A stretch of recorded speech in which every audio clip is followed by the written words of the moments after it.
Good morning, class. So we'll continue with exercise 11.3, question number 5.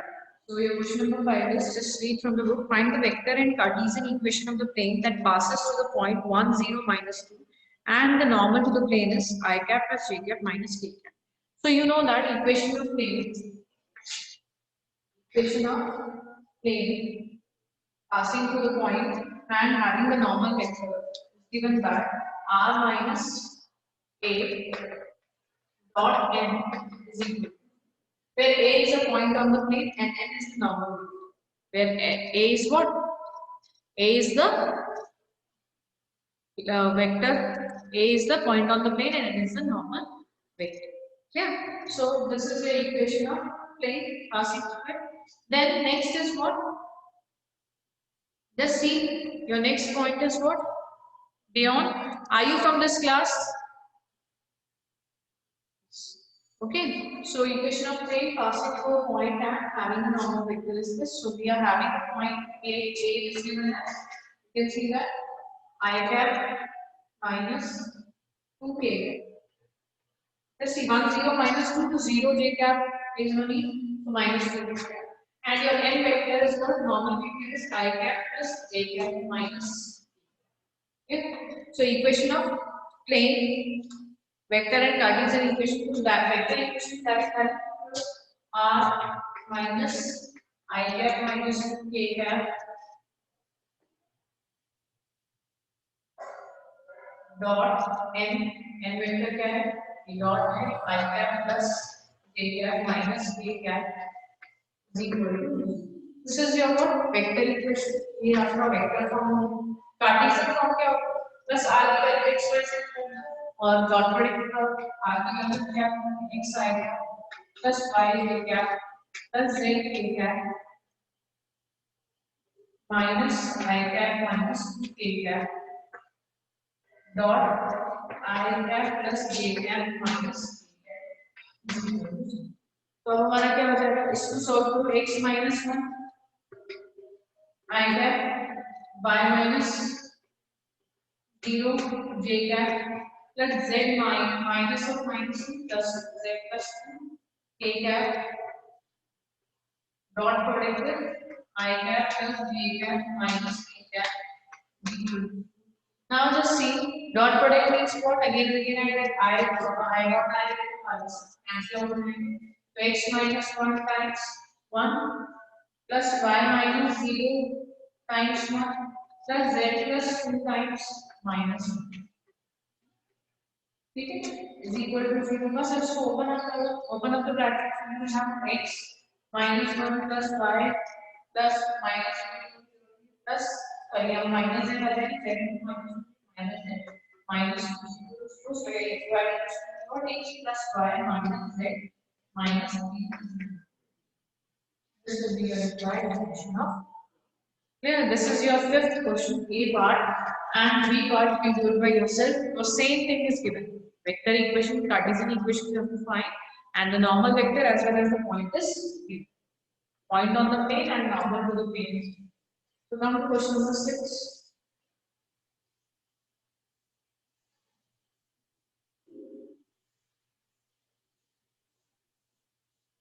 So your question number 6 is just see the book find the equation of the plane that passes 3 points. Now we are having two parts, A and B. We'll do B part, A part हमने 5 का A part किया था 6 का B करना है. Same question से nothing different is there. Same वही 3 points से रखे A में B में. A और simple है इसलिए मैंने लिखा है. So B is what? Passing to point 1, 1, 0, 1, 2, 1, and the third point is minus 2. These are the 3 points through which the plane is passing. अब अगर अपना plane ये है, मैं एक चीज आपको पहले बता चुका हूँ, this is 0, z is y. और ये अपना plane है, x y z plane है, तो इसमें अगर अपना 3 points है, r s t, 3 points दे रखे हैं r s t, है ना? इनकी पोजीशन वेक्टर गिवन है, o r के गिवन है, o s के गिवन है. एक आप पॉइंट ले लो, p के क्या ले लो आप x y, p के कोऑर्डिनेट्स क्या ले लो x y. तो जब भी आपको 3 नॉन कॉलिनियर पॉइंट्स दिए गए उससे पास होने वाले प्लेन की इक्वेशन निकालनी है, तो हम इन 3 पॉइंट में से एक को फिक्स करेंगे। सपोज हमें r को फिक्स करना है, तो rp वेक्टर निकालेंगे, rs निकालेंगे, rp rs एंड r। अब अगर ये चारों पॉइंट्स एक प्लेन पे हैं, rp rs p ये चारों पॉइंट प्लेन पे हैं, हम क्या कह सकते हैं that pr vector is also on plane, rs is also on the plane, rp is also on the plane, है ना? सब क्या बोला हमने, rs भी प्लेन पे है, rp भी प्लेन पे है।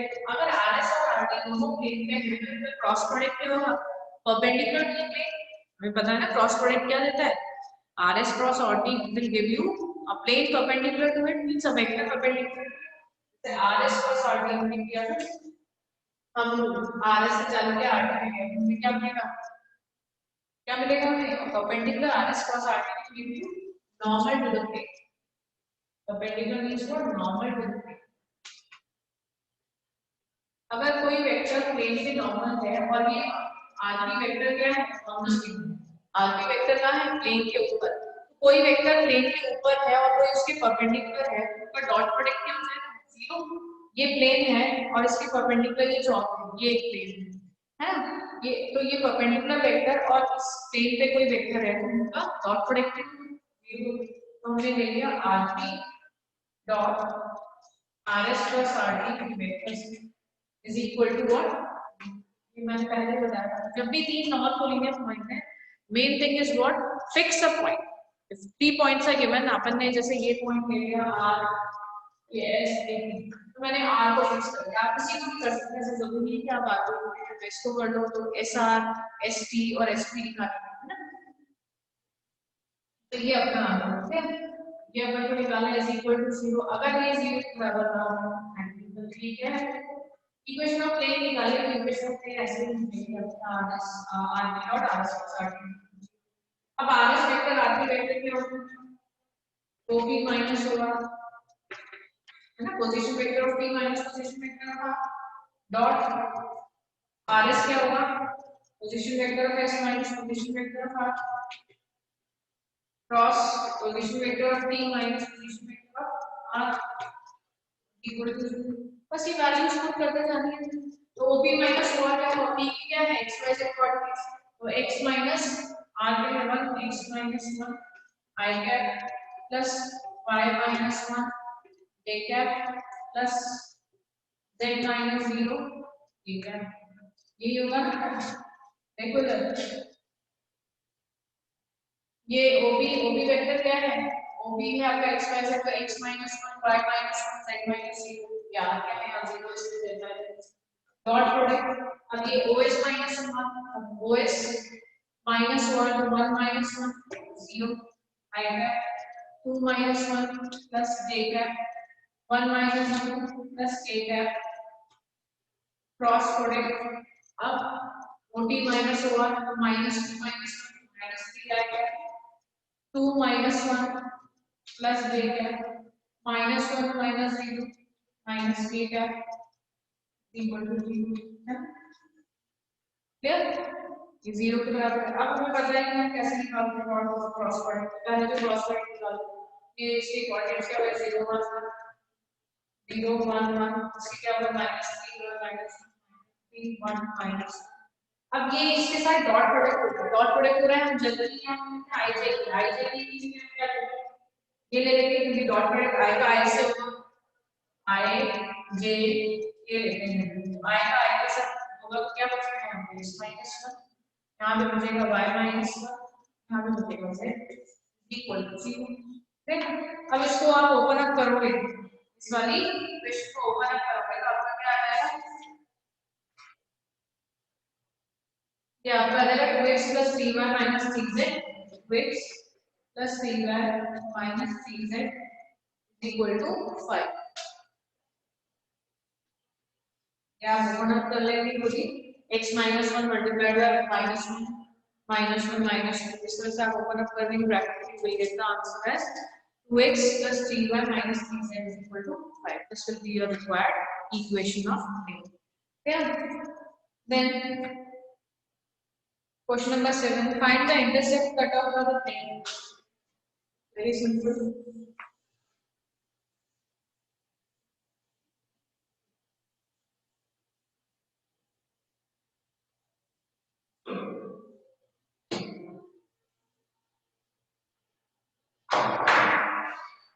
Number 7. Find the intercept cut off by the plane 2x plus plane there है आपको 2x plus y minus 0.5.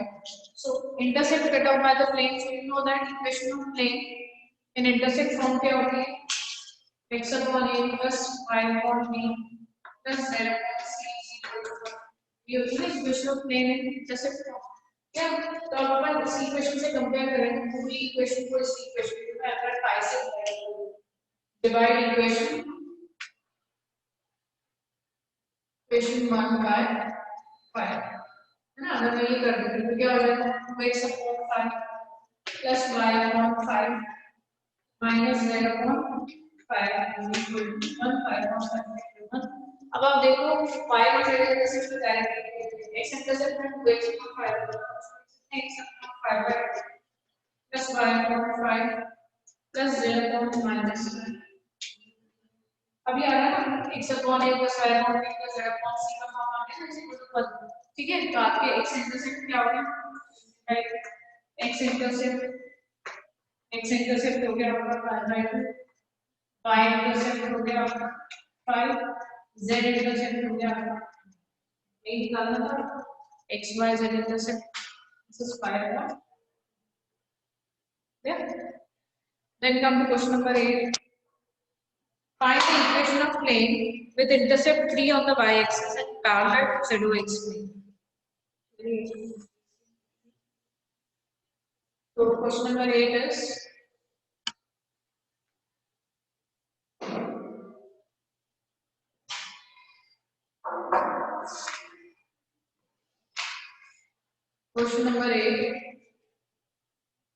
find the equation of plane with intercept 3 on the y-axis. लिखना पड़ेगा आपको the C plane. Let this plane be Z, this X, and this. Now don't say कि ma'am आप generally तो ऊपर वाले इस वाले y लेते हो इसमें x लेते हो, इससे कोई फर्क नहीं पड़ेगा। तीनों परपेंडिकुलर प्लेन है, उसको घुमा दो आप टेस्ट करेगा। ठीक है, प्लेन को आपने टर्न कर लो, ये आ गया आपको। ठीक है, सभी तो 90 डिग्री पे है, कोई फर्क नहीं पड़ता उसको। हमने क्यों लिया है बताऊं, क्योंकि अपन को क्या दिया हुआ है इस क्वेश्चन में y intercept is 3। y intercept of the plane is what 3 है ना। आपको y इंटरसेप्ट 3 दे रखा है और क्या दे रखा है parallel ZOX। You have to find the equation of plane having y intercept as 3. You have to find the equation of plane having y intercept as 3 and parallel to the ZOX plane. अब ये ZOX plane है, इसके parallel कौन सा plane है? ये ZOX plane है, इसके पैरेलल हमने मान लिया ये आपका ओरिजिन, हमने मान लिया ये प्लेन इसके पैरेलल है। ये थोड़ा सा इमेजिन करना पड़ेगा, थोड़ा सा इमेजिनेशन में जाओ। ये प्लेन से कोई चीज जा रही है, ये बस सोचना इसके कट कर रही है एक्स, ये वाले वो एक्स एक्सिस को कट नहीं करेंगे, दिखा नहीं सकते। थोड़ा सा इमेजिनेशन करो, जैसे कोई चीज यहाँ से जा रही है उधर से निकल रही है, थोड़ा 3 डायमेंशनल स्पेस में इमेजिनेशन करो। तो देखो इधर ये आपका प्लेन और ये प्लेन, ये दो प्लेन हैं, ये मैंने रेक्टेंगुलर प्लेन बनाया है, तो क्या है पैरेलल है। इसका कोई एग्जांपल अपन, जैसे आपका ये प्लेन है, ये और ये ओड एक प्लेन है और ये किनारे प्लेन, दोनों क्या है पैरेलल है। तो अगर ZOX है, ये आपका प्लेन है ZOX और इसके पैरेलल एक और प्लेन है, तो ये प्लेन क्या कर रहा है कि y एक्सिस को कहां कट कर रहा है 3 पे। ये वाला प्लेन y एक्सिस को कहां कट कर रहा है 3 पे, तो 0 3 0। तो मैं बार बार बोलूं यहाँ कट नहीं कर रहा है, ये पैरेलल है, आपको इमेजिनेशन करना पड़ेगा। ये दो पैरेलल है तो ये x एक्सिस को टच करेगा क्या, z एक्सिस को टच करेगा, it will not touch the z और द x एक्सिस, है ना। ये पैरेलल है प्लेन, पैरेलल है। अब पैरेलल है तो अब आप मान लो, तो अगर ये पैरेलल है तो ये ओरिजिन से ये डिस्टेंस है, ये क्या करेगा इसका परपेंडिकुलर हो जाएगा OY क्या हो जाएगा परपेंडिकुलर टू द प्लेन हो जाएगा। आप देखो ZOX प्लेन में x ये क्या है, इन दोनों के परपेंडिकुलर कौन सा प्लेन है ZOX प्लेन के परपेंडिकुलर क्या है, y है, ठीक है। सेम वे अगर हम एक पैरेलल प्लेन ले लेते हैं, है ना, और उसका y इंटरसेप्ट 3 है, y इंटरसेप्ट 3 है, तो ये डिस्टेंस d कितना हो गया, 3 डिस्टेंस फ्रॉम द ओरिजिन, ये d distance from the origin वाला डिस्टेंस d है ना। तो ये डिस्टेंस क्या हो गया, जनरली आप देखो अगर कोई प्लेन पैरेलल है, दो प्लेन्स पैरेलल है, ये दो प्लेन्स पैरेलल है, और आपको उसका आपको दे रखा है कि y एक्सिस पे कट कर रहा है, y एक्सिस पे कट कर रहा है, तो आपको इमेजिन करो कि ये प्लेन ZOX के पैरेलल है, तो जब OY एक्सिस जो होगी वो इसकी क्या होगी, परपेंडिकुलर। एक का हमें पता चल गया OY क्या है, परपेंडिकुलर है, जो प्लेन रिक्वायर्ड प्लेन है उसके, जो रिक्वायर्ड प्लेन ये वाला प्लेन है इसके परपेंडिकुलर है, परपेंडिकुलर है, और क्या पता है, परपेंडिकुलर है y इंटरसेप्ट 3, मतलब कि ओरिजिन से इसका जो डिस्टेंस है वो क्या हो गया 3, ठीक है। अब जस्ट आपको इक्वेशन निकालनी है, हमें क्या इक्वेशन, इक्वेशन ऑफ प्लेन के और r डॉट n कैप।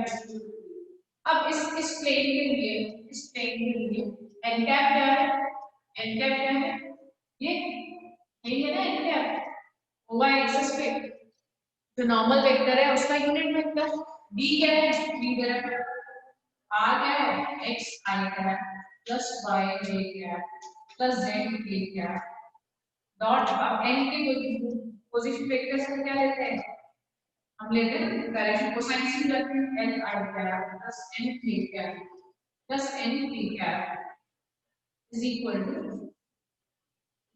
3। ये इक्वेशन हो गई रिक्वायर्ड। अब हमें एलिमेंट की वैल्यू निकालनी है। एलिमेंट क्या है, direction cosine of the normal vector. अब नॉर्मल वेक्टर है क्या, y एक्सिस, y एक्सिस के हमें एलिमेंट पता है n क्या होगा, n is equal to cos of अल्फा, तो cos ऑफ क्या होगा, एंगल क्या है 0 डिग्री, n क्या है cos of, sorry cos of 90 आ रहा है, cos ऑफ cos 0 हो गया ना, x के साथ एंगल, अल्फा क्या होता है x एक्सिस के साथ एंगल, अगर दो पैरेलल प्लेन है तो वो x एक्सिस के साथ क्या एंगल बनाएगा 0, cos 0 क्या होता है, अच्छा ये परपेंडिकुलर प्लेन, सॉरी हमें इसके नॉर्मल के वेक्टर इसके लिए निकालना है नॉर्मल, ये क्या होगा cos अल्फा क्या होगा cos 90। अब cos बीटा का cos y एक्सिस के साथ, ये n कैप क्या है y एक्सिस के अलाउंग है, y एक्सिस के अलाउंग है, तो इसके लिए एंगल क्या होगा 0, cos बीटा भी cos 0 1 n is equal to what, cos gamma that is equal to cos of 90 again which is equal to 0, क्योंकि ये n कैप z एक्सिस के साथ क्या एंगल बना है, ये एंगल x एक्सिस के साथ भी 90 डिग्री है, z एक्सिस के साथ 90 डिग्री है, तो हम जानते हैं कि y का एंगल z के साथ x के साथ क्या 90 डिग्री, तो n कैप का भी एंगल x के साथ और z के साथ 90 डिग्री होगा, तो डायरेक्शन कोसाइन से अपने l 0 क्या n 0, यहां पर कर क्या हो गया x plus y j cap plus z k cap dot dot ये 0 0 into I 0 m क्या है 1, तो j कैप प्लस ये भी 0 इज इक्वल टू, अब ये डॉट प्रोडक्ट निकालो इसका इसके साथ x का ये के साथ 0 क्या हमें equation twice y j cap dot j cap is y is equal to 0. So this is the required equation of the, this is the required equation of the clear. Then come to question number 9. Find the equation of plane passing through the intersection of the planes. We are given two planes and we have to find the equation of plane passing through the intersection of these two. Now you all know the equation of plane passing through the intersection of planes is given by equation of plane 1 plus lambda times equation of plane 2. ठीक है, ये होती है ना, plane 1 क्या दिया हुआ है, plane 1 is given as px minus y plus 2z minus 4 is equal to 0, and plane 2 is equation of plane 2 is what,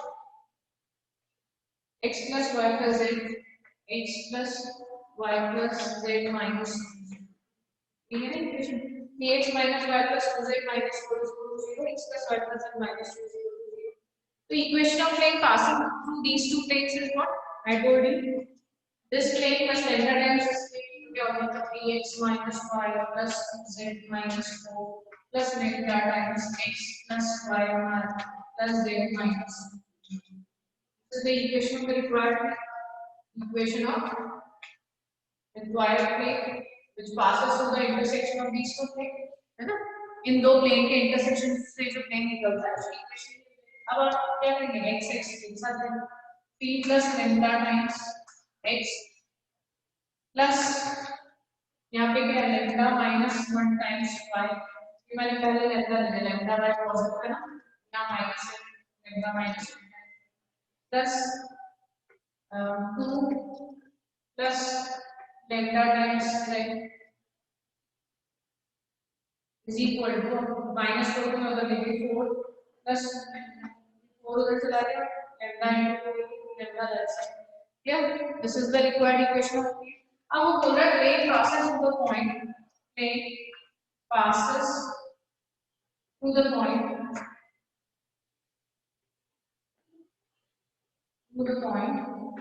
किससे पास कर रहा है plane, point 2 to 1 से 2 to 1। तो अगर ये प्लेन 2 to 1 से पास कर रहा है तो इस इक्वेशन को सेटिस्फाई करेगा, इक्वेशन को सेटिस्फाई करेगा ना 2 to 1 पॉइंट। ठीक है, तो हम क्या करेंगे x y z की वैल्यू करेंगे, समय लग रहा है times 2 plus lambda minus 1 times 2 plus 2 plus lambda minus 1 है ना, 1 is equal to plus। when you will solve this, तो हमारी lambda की वैल्यू क्या होगी, lambda will be equal to minus 12। lambda will be equal to what, minus 2/3। अब अगर lambda की वैल्यू minus 2/3 आ रही है आपकी, lambda की वैल्यू क्या आ रही है minus 2/3, तो इक्वेशन ऑफ प्लेन क्या होगा, बस यहाँ पे lambda की वैल्यू यहाँ क्या रखेंगे minus 2/3 रखेंगे, यहाँ पे minus 2/3, यहाँ पे minus 2/3, यहाँ पे minus 2/3, यहाँ पे minus 2/3। After solving this, by putting the value, put lambda is equal to minus 2/3 in equation 1 and we get the required equation as 7x minus 5y plus 4z. This will be your required equation of, just put the value, calculation part you can do it by yourself. Okay, this was your question number 9. Then come to question number 10. Just see question number 10. What is it? Find the vector and equation of the plane passing through the intersection of the plane. अब plane किस form में दिया हुआ है? Question number 10 में plane किस form में दिया है? नॉर्मल फॉर्म में दिया हुआ है, सॉरी वेक्टर फॉर्म में दिया। अब वेक्टर फॉर्म में दिया हुआ है तो वेक्टर फॉर्म में इक्वेशन ऑफ प्लेन क्या है? r dot n1 is equal to b। Second equation क्या है? r dot n2 is equal to d। r dot n1 is equal to d1, r dot n2 equation of plane में vector form क्या होगा? पहली equation है आपकी r dot n1 is equal to d1 given, then next is r dot n2 is equal to, ये plane 1 है, ये plane 2 है ना, ये प्लेन 1 की इक्वेशन है, ये प्लेन 2 की इक्वेशन है। तो रिक्वायर्ड प्लेन क्या हो जाएगा? passing, plane passing through the intersection of these two planes will be equal to what? r dot n1 plus lambda n2 is equal to d1 plus lambda d2। अब इस plane को भी बोला गया कि कोई प्लेन से पास करता है, अब आप क्या करेंगे, सिर्फ वैल्यूज पुट करेंगे। ठीक है, क्वेश्चन 10 में दे रखा है r dot 2i cap plus 2j cap minus 3k cap, तो ये 2i cap plus 2j cap minus 3k cap क्या हुआ, n1 हो गया। देन नेक्स्ट इक्वेशन दे रखी है r dot 2i cap plus 5j cap plus 3k cap is equal to 9, तो next क्या हो गया आपका, n2 क्या हो गया, 2i cap plus 5j cap plus 3k cap। ठीक है, ये n2 हो गया, तो n1 plus lambda n2 is equal to d1 plus lambda d। इससे अपनी lambda की वैल्यू निकल जाएगी। lambda की वैल्यू निकल गई तो इक्वेशन ऑफ प्लेन में हम lambda की वैल्यू कर देंगे। उसके बाद क्या करेंगे हम, plane is passing through the point, plane and it is passing through the point 2 1 3। Same question है, वो कार्टेशियन फॉर्म में था, ये वेक्टर फॉर्म में। Plane is passing through the point 2 1 3। अब यहाँ पर ये जो r है, r के कोऑर्डिनेट्स क्या x y z, x y z की जगह हम क्या रखेंगे पॉइंट 2 1 3। तो x की वैल्यू 2, y की वैल्यू 1 एंड z की वैल्यू 3 डाल के लैम्डा की वैल्यू निकालने की। लैम्डा की वैल्यू निकलते ही हम इस इक्वेशन पे दोबारा लैम्डा की वैल्यू डाल के इक्वेशन में निकाल देंगे। Clear? So it is just the same. Then come to question number 11. Question number 11 is find the equation of plane passing through the line of intersection of the plane this and this and which is perpendicular to the plane. Easy है, हमें दो plane दे रखे हैं, उनके intersection से पास होने वाला एक प्लेन, सेम पहला पार्ट तो वैसा ही होगा, first plane plus lambda times second plane is the plane passing through the intersection of these two planes given. Now which is perpendicular to the plane. अब वो जो प्लेन दिया हुआ है वो इस नेक्स्ट प्लेन एक दे रखा है उसके परपेंडिकुलर है. परपेंडिकुलर माने actually it's time I won't be able to do it. We'll continue tomorrow so that you can do it very clearly. Is it clear? Hana, we will do this question because I have to explain it and the time is not left for explanation part. So we'll continue tomorrow.